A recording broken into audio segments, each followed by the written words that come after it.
Well, it's a very good afternoon to you, or good morning to you, wherever you're watching this webinar live, or perhaps you're listening to it on your favourite streaming service. We have people dialing in from all around Australia and internationally. Welcome to our Singapore guests as well. My name's Natalie Ashdale from the Open Door Coaching Group, and I'm joined by our wonderful resident HR specialist, Paula Jones Hunt. Welcome, Paula. Thank you. Good morning. So before we begin, as always, let us acknowledge the traditional owners and the custodians on the lands on which we meet today and their continuing connection to the land, the waters and the communities of Australia and all around the world, wherever you might be joining us. We pay our respects to them, to elders past, present and emerging, and to elders from Indigenous communities all around the world. And today we are focused on strengths-based conversations to turn around poor engagement. And in terms of our agenda, we want to go back to the Gallup State of Australia, the State of the Australian and New Zealand Workplace Report, the 2023 report, which we've been talking about for the last couple of weeks.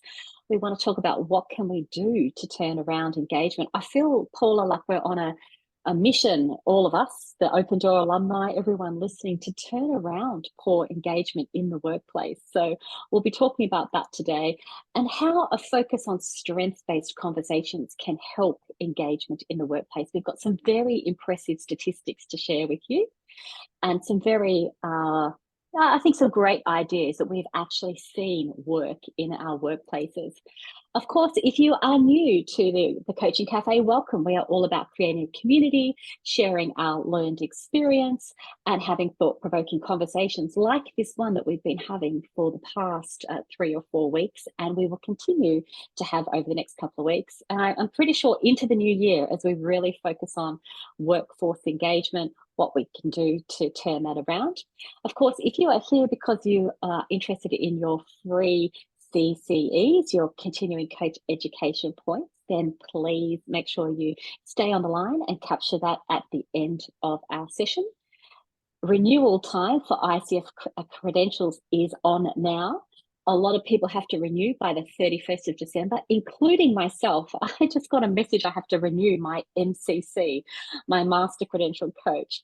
So I am very pleased that I have been collecting my CCEUs over the past 3 years. So if anyone else is in that same boat as I am, let's all get together and find out where we save those CCEUs and get on with submitting our credentials, and then we'll be able to carry on. So anyway, credential time, watch out for the CCUs at the end of the session. So Paula, here we are. Let's talk about our topic here. Here we are looking at these statistics that come from the Gallup State of the Workplace report in 2023, just released. And we've been talking about the engagement in not only Australian but New Zealand workplaces and the global averages as well. So for those people in Singapore and dialing in from all around the world, the same statistics are applying. And the statistics suggest that only 13% of people are actually thriving at work, and 67% of our workforce are quiet quitting.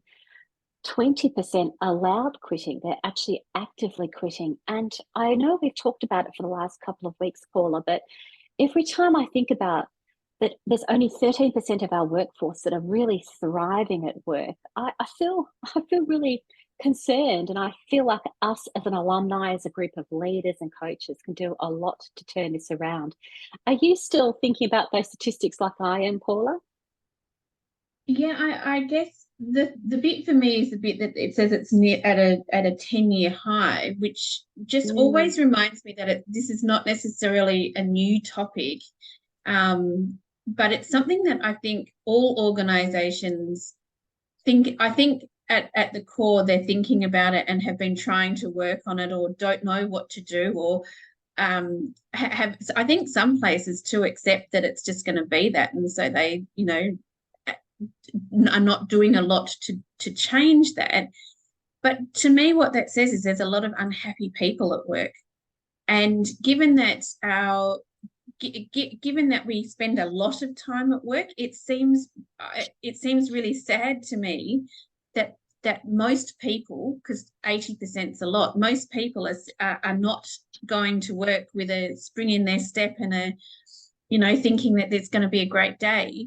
And I think we need to really consider, what does that mean for the person, and what does that mean for organisations? We've got organisations who aren't performing at their peak, but they could be. So I think, Indeed. I look at those statistics and think I'm really sad that there's so many people in that situation.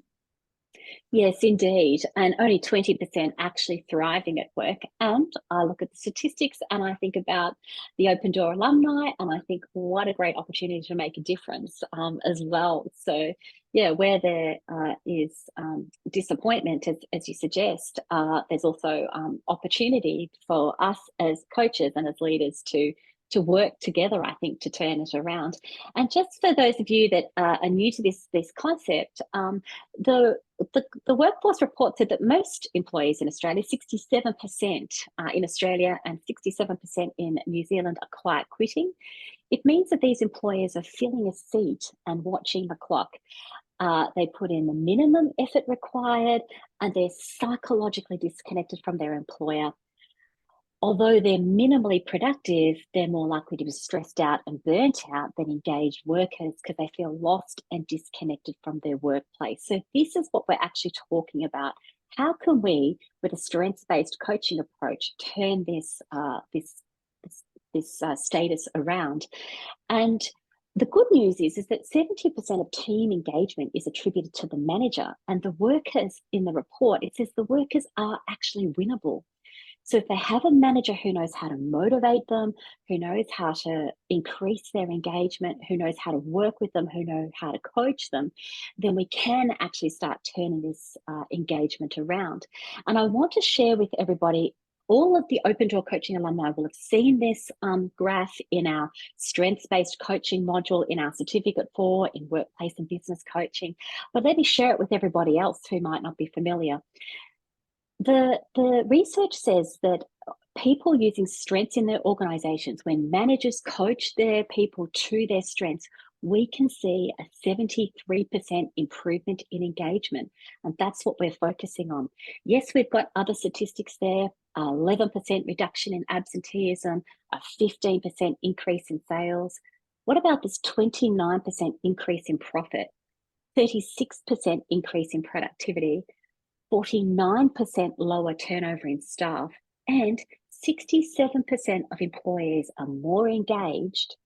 67% of employees are more engaged when their manager focus on their strengths. So these are global statistics. They've been validated and brought to us through Gallup over the years, which is wonderful. And that's really where our conversation is lying today, to say, well, we know that many workplaces have low engagement. We know that coaching enables engagement. So let's start talking about that and how we can turn it around. And Paula, when we talk about strengths, perhaps you can talk to us about what do we mean by focusing on strengths? Can you tell us more about that? Yeah, so when we're talking about focusing on strengths, it's focusing on those characteristics or attributes that really energize us. That when you get an assignment that you get that has those strengths in it, and you go, man, I can't wait to do this piece of work, and it enables high performance. It's quite different from job competency. And the best example that I can give for this is that in my role in HR, I've had to do lots and lots of investigations. I am really competent at investigations. And if you want an investigation, I don't do them anymore. But I was the person that people went to because I was really good at it. But they brought me no energy. I didn't get those assignments and go, oh, man, I can't wait to do this.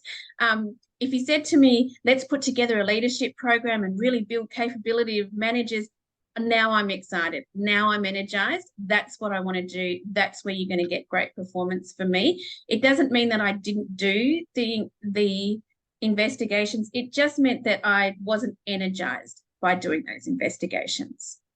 I love that example, Paula, and I relate it to my example, which a lot of people have heard around compliance. So, in my role as the director of our registered training organisations, overseeing of our qualifications in workplace coaching and organisational coaching, I'm responsible for the compliance. I sign off the statutory declaration every single year.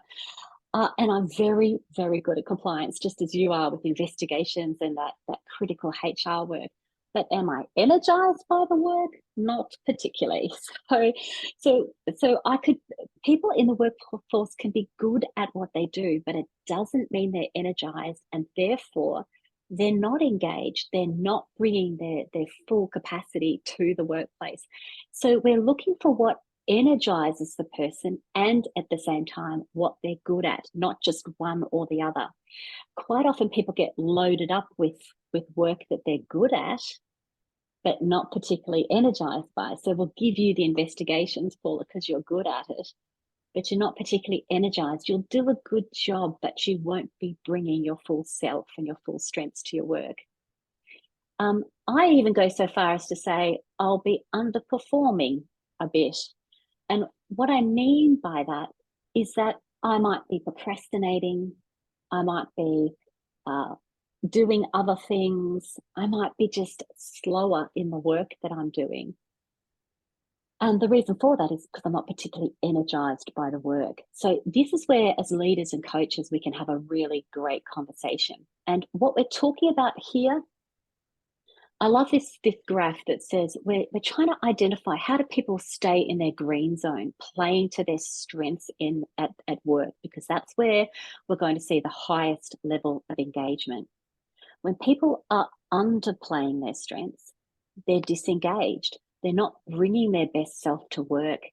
They could give more, but what's the point, you know? So we have this yellow zone. So for those people that can't see it, I've got like a dashboard. We've got the yellow zone on the left-hand side where people are not energizing. They're not bringing their strengths to their work. We've got this lovely green zone, which we want to try to keep people in so they're high performing. And we have the red zone where people are overplaying their strengths. This is where people start to overplay their strengths and now they're decreasing performance, which is another topic that we could talk about as well. And I'm thinking a lot, Paula, around disengagement and not bringing my strengths, because what's the point? And I think it speaks to the research we see where people are actually saying, well, I'm fulfilling the role, I'm sitting in the seat, I'm doing the minimum requirement, but I'm not bringing my full self. Have you got ideas or thoughts about that as well? And please feel free, everyone, jump into the chat box if this is resonating with you or you'd like to add a comment in there as well. Yeah, and I see this particularly in roles that might not have great scope in the role itself. So if you're in a role that is quite monotonous, or it does the same thing, or there's not a lot of scope for you to do other things in the job, but you've got great strengths in other areas. I sometimes think we forget that I think of organizations as a community. So it might not be in the job that you do, but it might be how do I contribute to my community? So how do I contribute to my team? What assistance could I provide to the team? What roles could I be adding to mine in the bigger organizational perspective? So it could be things like my job might not be bringing me something that energizes me, but I get to be a first aider and participate in those sorts of activities, or I get to be on committees that allow me to have input into areas that I'm really passionate about. It could be diversity, it could be it could even be something like if you really love and you're energized by organizing things, it could be how do I help my team organize and structure our work better. So it's not so from this perspective, sometimes it's about looking broader than what's the job competency and really understanding what it is that energizes that person and how do we utilize that so that when they're coming, yes, we still have to do our monotonous jobs that we have to do. So for example, we still have to do the investigations, but if you know you've got other things that you can work on, you're more likely to complete that work so that you can get to the things that you want to do. Yes, it's very true. In all of our roles, there is going to be a percentage of our roles that are not particularly energizing. But I think the most important thing you're talking about here also, Paula, is that we want to do as much as we can so that the majority of our role is energizing and engaging. And this then speaks to the coaching conversations that we do have to have. We need to identify what are people's strengths? How do we actually work with people and their strengths? And I think about how do we pour people's strengths into their jobs so that they can bring more of themselves to their role, bring more of their energy, bring more of their high performance, bring more of their engagement. And we have actually, I want to introduce everybody, and I know the Cert4 alumni on the line will have seen the strengths-based profiles, and we do have an offer if you want to do your own strengths-based profile. If you type in the word engage when you go to our shop on our website, that you will find you actually get a big discount off the StrengthScope profile. I think it's like 30 or 40% off. So pop in the code ENGAGE when you go to the shop and you'll get a discount if you want to do the StrengthScope profile. Now, I want to talk about the StrengthScope profile because this is a way of having people think about their strengths. And this comes from StrengthScope in the UK, the British psychologists that put it together, Brewerton and Brooke. And they're talking about 24 strengths in the workplace. And there's other strengths profiles that you can do as well. You can also do free profiles online.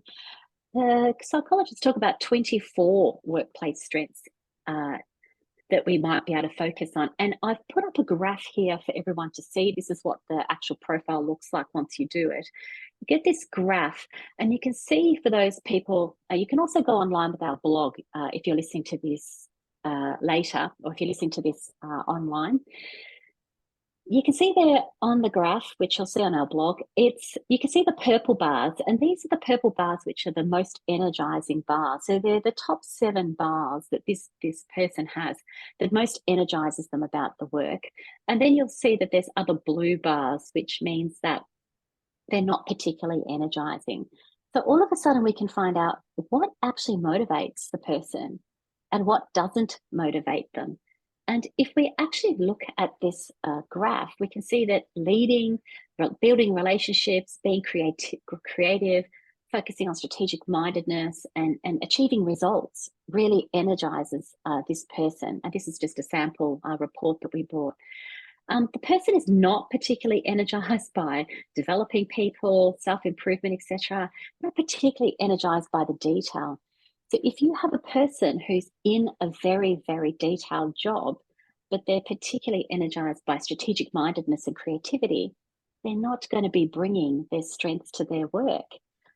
So it's not that we say, well, that's fine, you can't do that job, we have to redeploy everybody. What we're talking about is how do we allow someone in their role to bring that leadership, to bring their results focused, to bring their strategic mindedness and bring their creativity to the work? That's what we're really focusing on from a coaching point of view. Now, we don't know the answers, but the questions are really important. What energizes you most about your job? Now, we can get the people that say, oh, nothing energizes me. So cool. Maybe what we can ask, what energizes you outside the work? What do you enjoy doing? What motivates you outside of your work? And they might say things like, I enjoy developing people, I do volunteer work, I like the flexibility I have to volunteer at the time I like and when I like. So you might hear these strengths come out in their conversations. And then we're thinking, well, how can we apply those strengths to the role that you have? Now, we do have a fantastic example of this. I was coaching a team of team leaders who are in quite a transactional type of role. And we found out that, in fact, a number of them had this creative streak, this strategic mindedness streak. They were keen on flexibility. So thankfully, they were given the opportunity to really think strategically about the work that they do and how they could actually make it more flexible. And they worked out a job rotation system that allowed them the flexibility. So they're not just focusing on one transaction, but they're moving across different transactions on a week by week basis. Paula, when this group did this and they redesigned, they still have to do the same work, but they redesigned how they did it. focusing on their strategicness, focusing on their creativity, focusing on trying to get the best result for the company, their engagement, their productivity, all of those indicators that we saw increased as if overnight. I was coaching them 1 month, and when I came back the following month, they were different people. So we've actually seen this happen on many occasions live when we ask those good coaching questions and we start to have those engaging conversations. Sorry, I'm on the bandwagon again, as you can hear. But Paula, you've seen these coaching questions that we can ask, and I know you're always throwing out coaching questions. Do you want to talk a bit more about that? Yeah, and I think sometimes people have never been asked the questions before. So when you look at the Mm, work that you do, and if someone said, how could we improve this so that it does A or B? What could we do differently that would make this work more interesting, more exciting? And at the core of it, it's really about giving the people back that accountability and responsibility for what they're doing and how they're doing it. And so, which is really at the core of coaching. If you go all the way back, it's at the core of coaching that says, I want you to have control in this. So let's look at where might you have control in this? Where might you have control in this so that you could change, improve, do differently, add to it, review it, really, really delve into it. In team meetings, it's really powerful to look at a group, to have a team in front of you and go, I'm hearing a lot about this, right? So let's talk about this. What could we do to improve this? How can we review this? What changes could we make that would have an impact, a small impact, one step forward? And then what you're getting is people having that opportunity to have some input. They've probably got really great ideas that they may have said before and it got shut down. So really creating a safe space for people to have ideas and be able to really deep dive into them and really think about, well, what does this mean? And if we did this, what impact would it have here? And then you've got engagement. Oh, absolutely. I'm reminded of the story of a group of executive assistants that I worked with who were all energized by efficiency, results focused and efficiency. And they were grumbling and moaning, and no one was listening to them. And I said to them, do you have a couple of key ideas about how you could make the business more efficient? And they said, of course we do, but no one cares, no one listens. The idea they had was related to company credit cards. They reviewed, as part of a project they did within the coaching program. They reviewed the company credit cards. They found enormous cost savings and efficiencies across the company credit cards. And when they walked into the session, the second session we had of the coaching program, they were different. They were energized because they got to actually create efficiencies which they love. Yes, they've got their roles to do, but they were given permission to review the company credit cards, to put in place new company credit cards.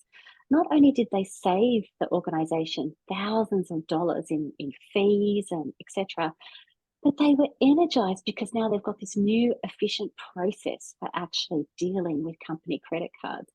Previously, the slowness, the indecisiveness, the reporting, you could just feel it how they were so dragged down.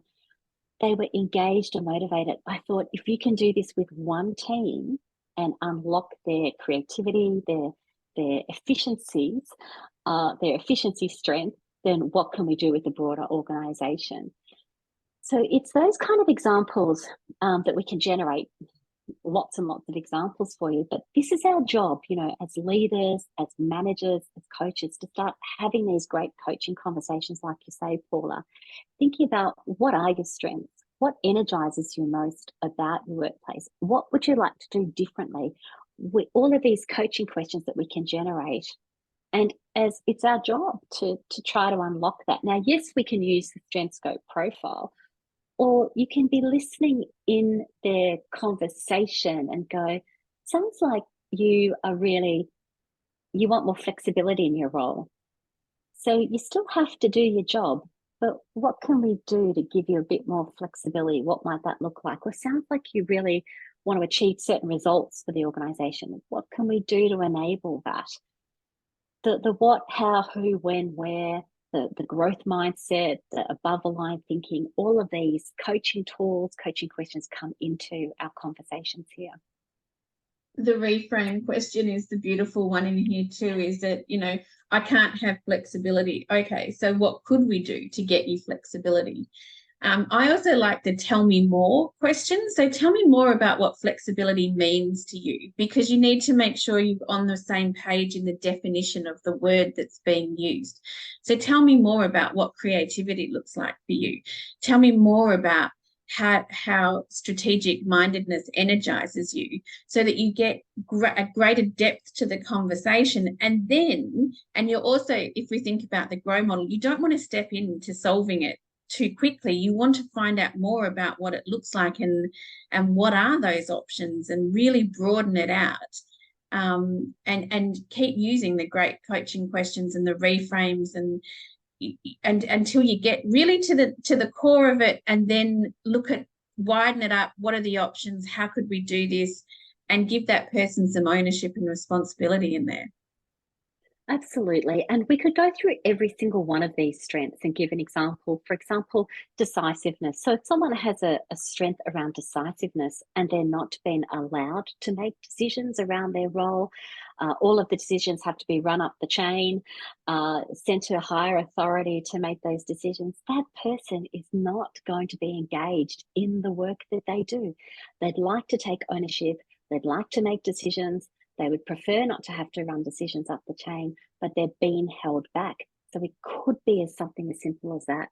We've got decisiveness, taking initiative, results focus. We've also got those relational strengths around collaboration, relationship building, compassion, developing, empathy. If a person is not experiencing empathy in the work they do, if they're not able to energize their empathy or their relationship building or the collaboration, they're not going to be as engaged in the work that they're doing. They're going to actually be underperforming. So I know that for myself, when I've got difficult things to do, who can I collaborate with? Who can I work on with? It's like calling the team. What are you up to? Let's work on this together. And then I'm more engaged and energized in my work. Think about those emotional strengths: self-confidence, optimism, enthusiasm, courage, resilience. The thinking strengths around strategic mindedness, detailed orientation, critical thinking, creativity, applying my common sense. If I've got common sense that energizes me and everyone else is not making sense, I'm not going to be as engaged.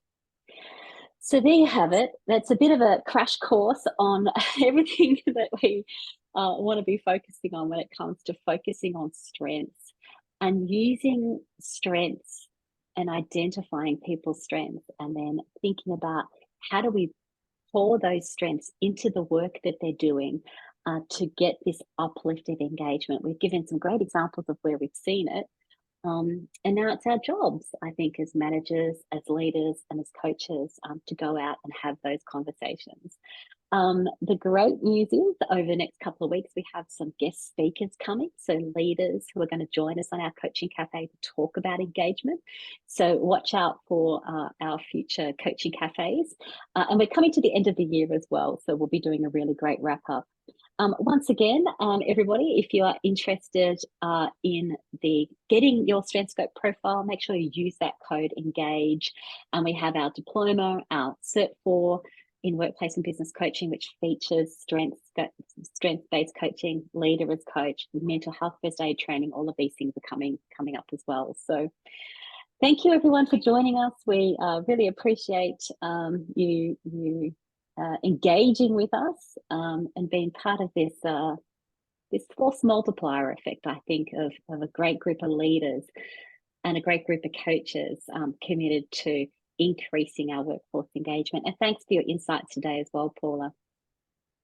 Happy to be here.